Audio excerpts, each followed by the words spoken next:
Welcome back to class.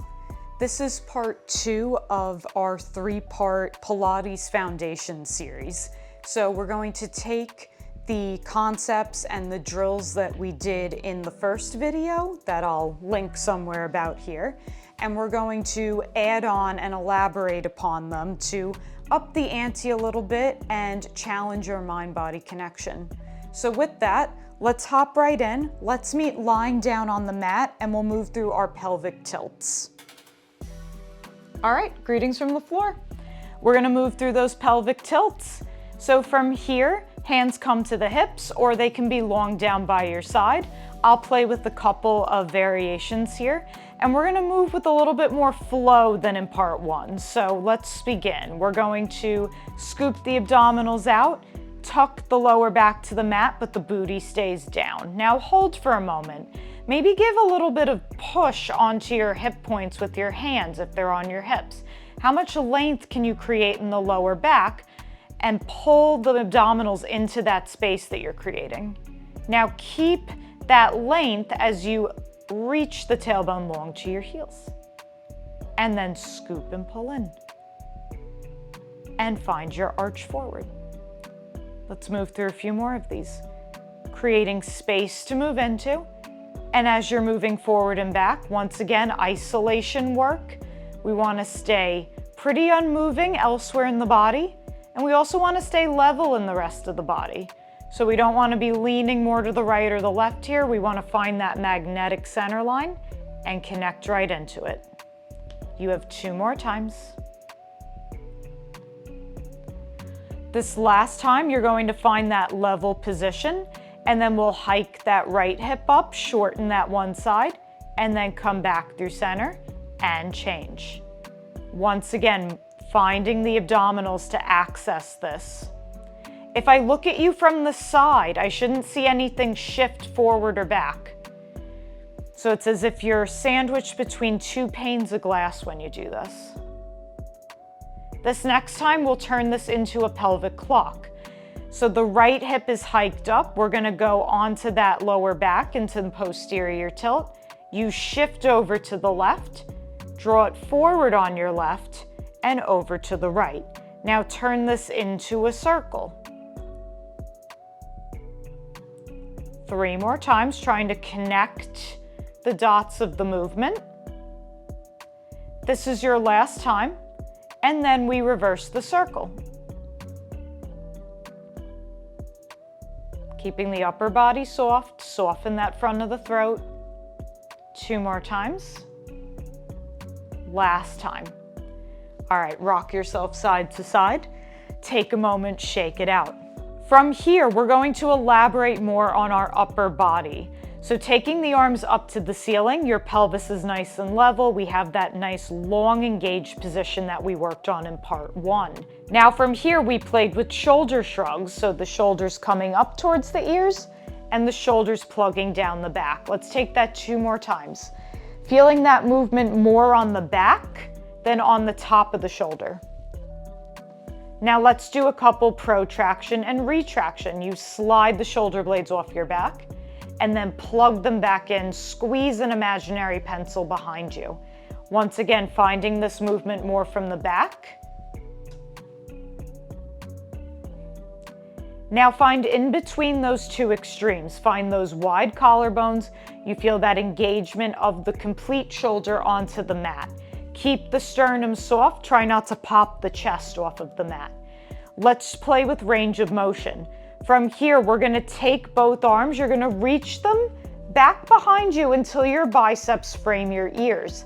Now keep those abdominals engaged. We don't wanna give out in the mid-back when the arms go longer away from us. Pull the abs in, feel that corseting of everything in towards your imaginary center line, and keep the shoulders down your back. Let's bring the arms all the way back up to the ceiling. Let's take that 3 more times. The shoulder blades draw down the back as the fingertips reach away in opposition, and you bring it back up to your start position. Once again, isolating that back. Your arms are a part of your back. Recruit those larger muscles to help you. This is your last time.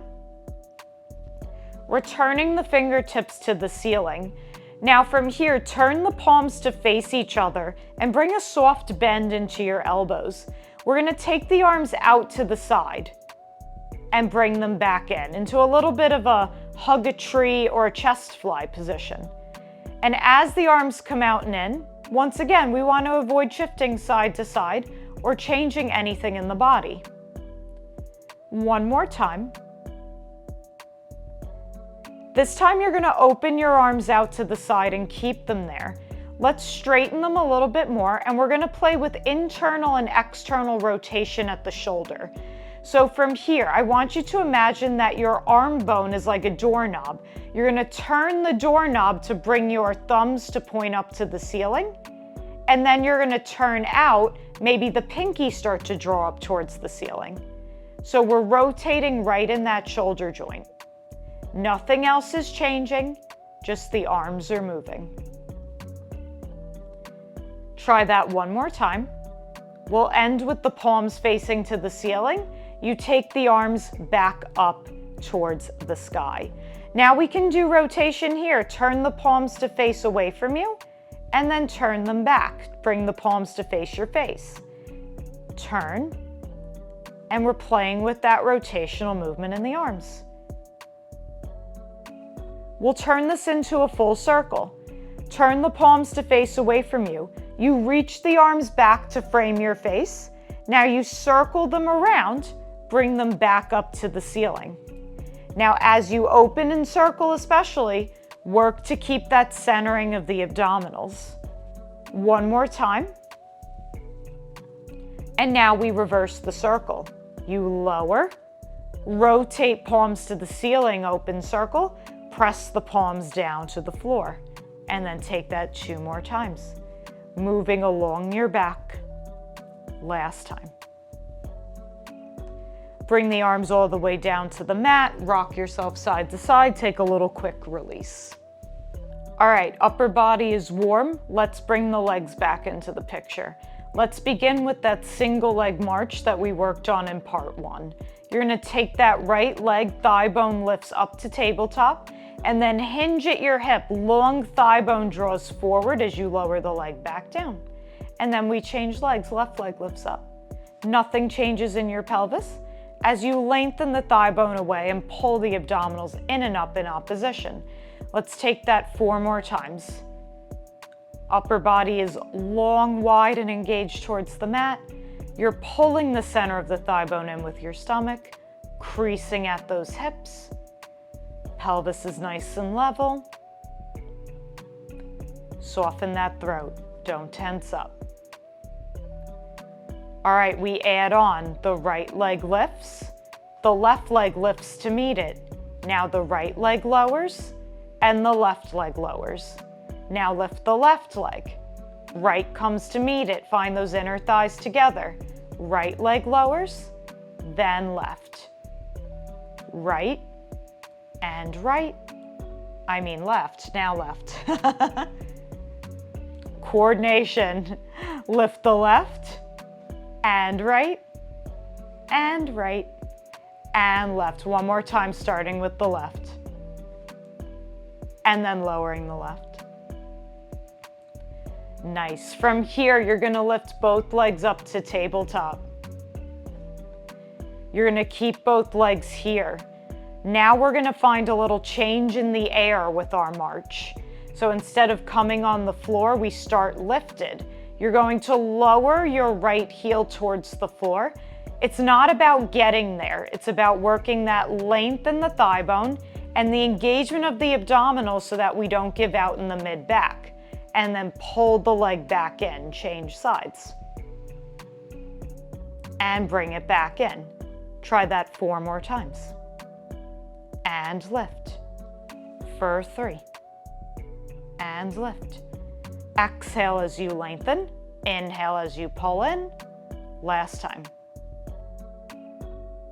Hug the knees into your chest. Take a little rock on the spine. And now we add the arms. We did this with the feet down in part 1. Now we do it with the legs lifted in part 2. So arms to the ceiling, legs to your tabletop position. Knees are directly over your hips. Wrists are directly over your shoulders. As the right heel lowers towards the floor, you're going to take the left arm long behind you and bring everything back through center. Trying to stay level and connected into your powerhouse, into your core. And change. Let's go 4 more times. Try to get everything moving together. Lots of different facets to work here. Last time. Awesome. Hug your knees in, shake it out. All right, let's add on to those leg slides that we worked on in part 1. So beginning with the right leg, without shifting in the pelvis or in the abdominals or in the shoulders, you're gonna lengthen that right leg long onto the mat. Check in and see if anything has changed and then drag it back in. Let's take one more dress rehearsal on the left side. Lengthen that leg long and bring it back in. Now from here, you're gonna lengthen that right leg long and you're gonna keep it there. From here, I want you to keep that reach of the leg. Pull the abdominals in and up and play with lifting that right leg a few inches up off the mat. Lower it back down and then drag the leg back in. Left leg stretches long. Work the reach of the leg forward to lift it up and then bring it back down, drag it back in. Try that 2 more times on each side. Reaching long, pull the abdominals in and up, press the shoulders into the mat as you reach the toes away. Lower down, drag it back in. Last time on this side. And lower, bring it in. Now you can add on if you'd like. That left arm goes long overhead or behind you as the right leg lengthens. Maybe both lift a little bit and lower and bring everything back in. One more time like that. This is a way to kind of play with a little bit more oppositional pull. And drag it all the way back in. Adding on, we take the leg slide from the mat to the ceiling. So from here, you're gonna lift that right leg to tabletop. We do a similar type of leg slide, except now you're gonna reach the leg to a high diagonal, keeping the knees aligned. This position, once again, we're working that length, the engagement, and oppositional pull. You bring that leg back in and lower it back down. Let's change sides. The left leg lifts, it reaches long. You bend it back in and lower down. Changing sides. This is the precursor to what will eventually become your single leg stretch in the classical mat system. And once again, you can always add the arm here. Opposite arm lifts up, both reach away. Always working that alignment and centering. If you feel like you kind of give out in the back, puff the chest, or kind of lose the center point of the exercise, continue with any other version of the leg slides that we've done. This is all about building with correct technique. We don't want to advance too quickly before we have the foundations down. Last time. And then lower down, shake it out. From here, we're going to play with the little internal and external rotation at our hips. So we played with this a little with the upper body, but now we're gonna take it into the leg. So from here, you're gonna take that right leg into that tabletop position, and I want you to straighten your leg towards the ceiling. It's really easy to want to pull the leg in towards you to get it perfectly perpendicular to the ground, but at the cost of the lower back and the booty lifting up. I would rather your leg be slightly bent and your tailbone is down and your pelvis is level than you fighting to keep the leg straight and throwing the spine out of alignment. So I'm going to take a straightish leg position and making sure that my hips are nice and level. Now from here, the whole leg is going to externally and internally rotate at the hip socket. So just like the top of the arm bone was a doorknob, the top of your thigh bone is a doorknob. You're going to squeeze your glutes a little bit. You're going to wrap that inner thigh open and turn the leg out so that the knee and the toes point away from you, and then bring everything back to that parallel position. Open out to the side and bring it back in. And open and bring it back in. Try that 2 more times. Nothing should change, isolations. Last time. Bend the knee in, lower down, and change sides. It's really easy to work turnout from the ankle or even the knee. We want to find this right at the top of the hip. So you're going to feel a lot of work in the outer hip. That's what we're going for. Let's work it here. You're going to turn out and turn it back in. This is where the true power in turnout comes from. Use those larger muscles to support the movement. Take that 2 more times. Last time. Bend that knee in, lower down, and just rock side to side.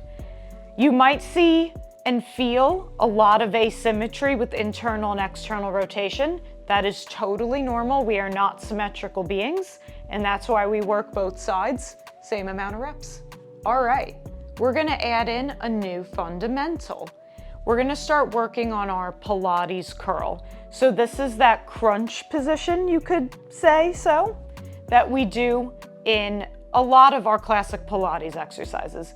You might know it as a chest lift, depending on if you've taken class at different studios. I know it as the Pilates curl, so that's what I'm gonna reference it as. We're gonna do a little drill to work this position. Now from here, you're gonna start by stacking your hands one on top of the other. You're gonna bring the hands behind the nape of your neck. So you're gonna be right at the base of your skull. You wanna feel nice and supported here. We're gonna start by folding the elbows towards our face and then opening them out to the side just to get a little bit of rotation here in the arms. And I want you to check in with your pelvis. Once again, staying nice and level, nice and even. Abdominals are engaged. All of that is gonna stay. We're gonna add the lift of the head, neck, and shoulders now. So as a little assist, you're gonna wrap the elbows towards your face and kind of create a basket with your hands and your arms. Now, keeping the weight of the head in your hands, I want you to lift the head up off of the mat. Now from here, I want you to pull the abdominals in and up. Feel like you're gonna crease right at your breastbone as you curl your shoulders up, just coming to the tips of your shoulder blades. So you keep the weight of the head back and you're curling forward. Check in with your lower half. We don't want the spine to round here, all of it. This is just a lift and crease of your upper body. Now lower everything back down, open the elbows and breathe. Let's take that one more time. You wrap the elbows towards your face, create that basket, keep the shoulders plugging down onto your back as you exhale and lift the chest up off the mat. Now scoop like a big ice cream scooper has gone through your center, coming just to the tips of your shoulder blades. Now slowly lower down, open the elbows and breathe. Now you're probably thinking, Sarah, how can I get round and stay long at the same time? Really think about isolating that upper back and that upper abdominal part of the body to work that curl. And you want to also think about dividing the body in half. Imagine that you have a seam running down the side of your body. The front body is going to do all of the scooping and all of that shape work. The back body is going to remain pretty much the same and stable. So you are still scooping, but it's not a full body expression of that scoop. It's just your front body working that deepening of that shape. We're gonna add on and we're gonna work on it now. You're gonna stack your hands again and bring it behind your head. From here, the elbows fold towards your face. You work that lift and the curl up to your shoulder blades. Now from here, continue to work that lift As you open the elbows out to the sides, you still want to see the elbows in your peripheral vision, and I want you to deepen that scoop up without the help of your arms as much. From here, keep the elbows wide as you lower the head, neck, and shoulders down. It's crazy how much less support you have when the elbows go wide, but we're eventually going to work towards not using the hands to help us up. So keep that in mind. We're going to take this 2 more times. Wrap the elbows towards your face. You get a little bit of help as you curl the head, neck, and shoulders up. Now deepen that front body scoop as the elbows widen. Hold here for 3, 2, 1. Slowly lower down. Let's take that again. Elbows wrap. You curl up. It's not just a lift, it's a curl.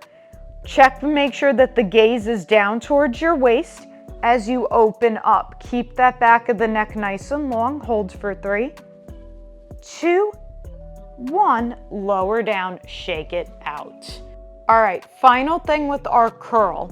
We're gonna start to combine that march that we worked on with the curl of the head, neck, and shoulders. Grand finale, let's go. So on your next exhale, the elbows fold towards your face. You work that scoop of the abdominals, keeping the pelvis level. Open your elbows out to the side and stay there. From here, lift your right leg up and then lower it down. And then change, lower the left leg, lower the upper body. We're gonna take that 3 more times. So you get that little bit of assist on the way up, work that scoop of the front body. Feel like you're pulling your abdominals underneath your rib cage. Open the elbows, your right leg lifts and lowers. Curl up higher towards your leg and lower down. Let's go right back up. Elbows fold towards your face. You're thinking sternum to thighs, not thighs to sternum. Elbows open, leg lifts and lowers and change and lower. We have 1 more time and then we're done with this. Elbows fold towards your face. You curl up, elbows open, right leg lifts and lowers, left leg lifts and lowers, head, neck, and shoulders lower. Arms come down by your side. You can rock your head side to side, rock your hips side to side. And let's close out with our shoulder bridge. So resetting the body, finding that position of your hips and your feet and your shoulders. Let's enjoy that articulation of the spine as you tuck the tail and lift the hips up off the mat, getting nice and long, enjoying that stretch and articulation, and then slowly lower back down bone by bone. This should feel a little bit like a massage of the back body. Let's take that 3 more times. Exhale, you scoop and lift, taking the hips high. If you want to add a little bit of challenge to this, the arms can float up to the ceiling as you lift and lower out of your bridge. You have 2 more times. With the arms away, it really shows you if your shoulders are actually engaging to the mat. And lower down. 1 more time. Scoop and lift. And relish in that articulation as you heavy the sternum, heavy the waist, heavy the hip points, heavy the tail. All right, from here, rock yourself up to sit, and you're done with part 2. I hope this was a fun way to level up those part 1 exercises, and I hope you're looking forward to part 3. If you have any questions about anything in the video or have any special requests, let me know in the comments below, and stay awesome. I'll see you on the mat soon. Bye.